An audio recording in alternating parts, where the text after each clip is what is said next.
एक गांव में एक बहुत ही तपस्वी और प्रख्यात साधु महाराज रहा करते थे।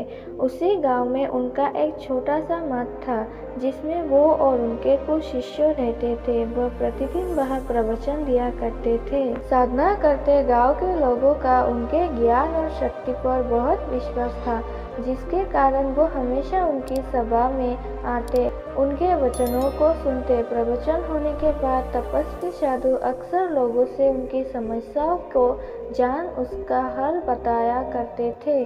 हमेशा की तरह एक दिन इसी तरह तपस्वी साधु सभी लोगों की समस्याओं को सुन रहे थे। तभी उसी सभा में उपस्थित एक गरीब किसान तपस्वी साधु के समक्ष हाथ जोड़कर कहता है कि महाराज, आप सभी की समस्याओं का हल देते हैं।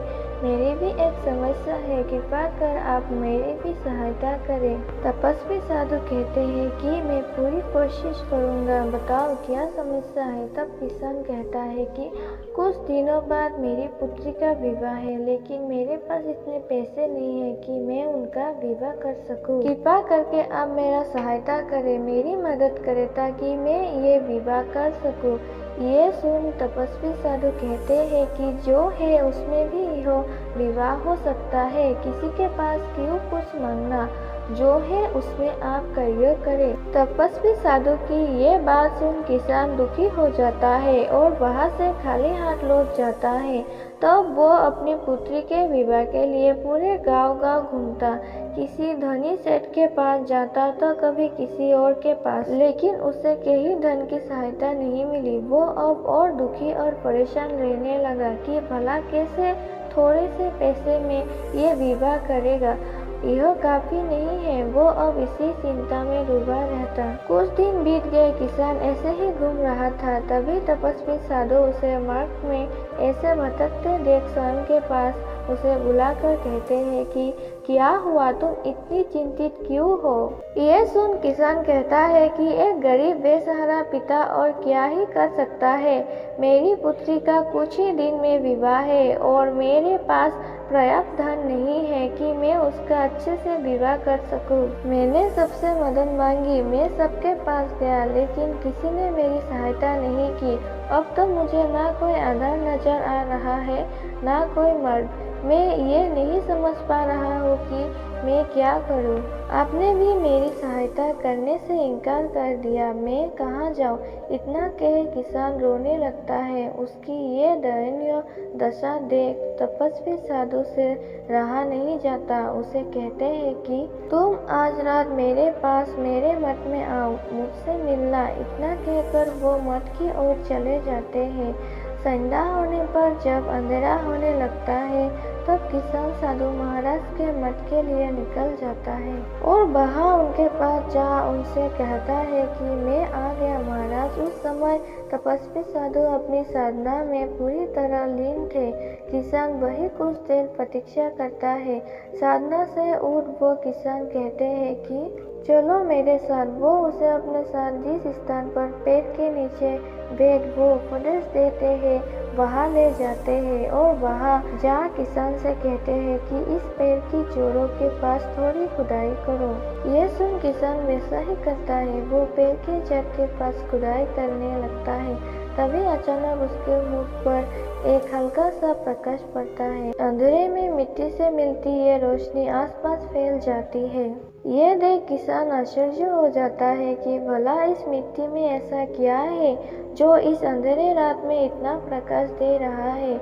वो हैरानी से तपस्वी साधु से पूछता है कि महाराज, भला ये क्या है जो इतना चमक रहा है। ये सुन तपस्वी साधु कहते हैं कि पहले उसे निकालो। किसान उसे निकाल हाथ में ले लेता है और पुनः उसकी तेज रोशनी देख साधु से पूछता है कि वो क्या है। तब तपस्वी साधु कहते हैं कि ये मणि है, जाओ इसे घर ले जाओ, तुम्हारा काम आराम से हो जाएगा। इस विवाह में कोई अड़चन नहीं आएगी, लेकिन विवाह होते ही तुम्हें इसे वापस यहाँ आकर रख देना है। तपस्वी साधु की बात सुन किसान खुशी से भर जाता है और लौट जाता है।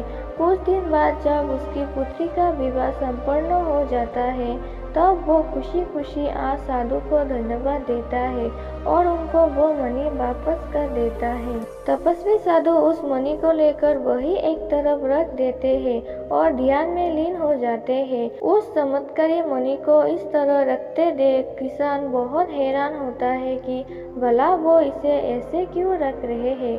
अब किसान के मन में ये बात आने लगती है कि पक्का इन तपस्वी साधु के पास कोई बहुत बड़ा मूल्यवान वस्तु है जो वो इस कीमती मणि को कोई महत्व नहीं दे रहे हैं। वो यही सोच तपस्वी साधु से कहता है कि महाराज, आप इस कीमती मणि को ऐसे क्यों रख रहे हैं? क्या आपकी दृष्टि में इसका कोई मोल नहीं, या आपके पास इससे कीमती मणि है जो आप इसका महत्व नहीं समझ रहे? आखिर आपके पास ऐसा क्या है? उस किसान की ये बात सुन तपस्वी साधु मुस्कुरा कर कहते हैं कि सच तो कहा है, मेरे पास इससे भी ज्यादा मूल्यवान और कीमती मणि है। ये सुन किसान उत्सुकता से पूछता है कि क्या है वो चीज बताए। तब तपस्वी साधु कहते हैं कि वो प्रेम है। मेरे पास इतना प्रेम है कि इस मणि से बहुत अधिक कीमती है, जिसकी तुलना में ये मणि, धन, सब कुछ व्यर्थ है। आप सभी मुझे इतना प्रेम करते हैं कि स्नेह देते हैं, इसके आगे इन सब का क्या मोल? मेरे लिए ये कीमती प्रेम ही बहुत है जिसे मैंने संभाल कर रखा है। तपस्वी साधु की ये बात सुन किसान बहुत प्रसन्न हो जाता है और साधु महाराज की ये बात उसके मन में घर कर लेती है। वो समझ जाता है कि ये धन दौलत सब कुछ बस मन का मोह लालच है। ये जीवन में सुख नहीं देते जो वास्तव सुख है और खुशी है वो महाराज द्वारा बताए प्रेम रूपी रत्नों में है। और तब वो कहता है, महाराज, मुझे भी ये कीमती रत्न दीजिए। अब मैं भी इस प्रेम रूपी रत्नों को रखना चाहता हूँ। वास्तव में इन सब के आगे सब व्यर्थ है। व्यक्ति की असली सच्ची भक्ति, सच्चा मन, प्रेम ही असली धन है। ये प्रेम रूपी मणि में आप जितना देते हैं उससे कई ज्यादा आपको ये मिलता जाता है। ये तो प्रति क्षण बस बढ़ता है। तपस्वी साधु कहते हैं कि यदि हर व्यक्ति समझ जाए कि सबसे बड़ा धन प्रेम है तो वो फिर स्वयं को कभी गरीब नहीं समझेगा, लेकिन जो धन के पीछे रहेगा हमेशा दुखी रहेगा। अपने पास ये चंद सिक्के नहीं, प्रेम का धन रखो। गुरु की ये बात सुन किसान प्रसन्नता से भर जाता है और वहां से लौट जाता है। तथा प्रत्येक व्यक्ति को भी इस प्रेम के धन को स्वयं के पास रखना चाहिए। आपके भीतर की ये करुणा, स्नेह आपको सभी के साथ जोड़े रखेगा।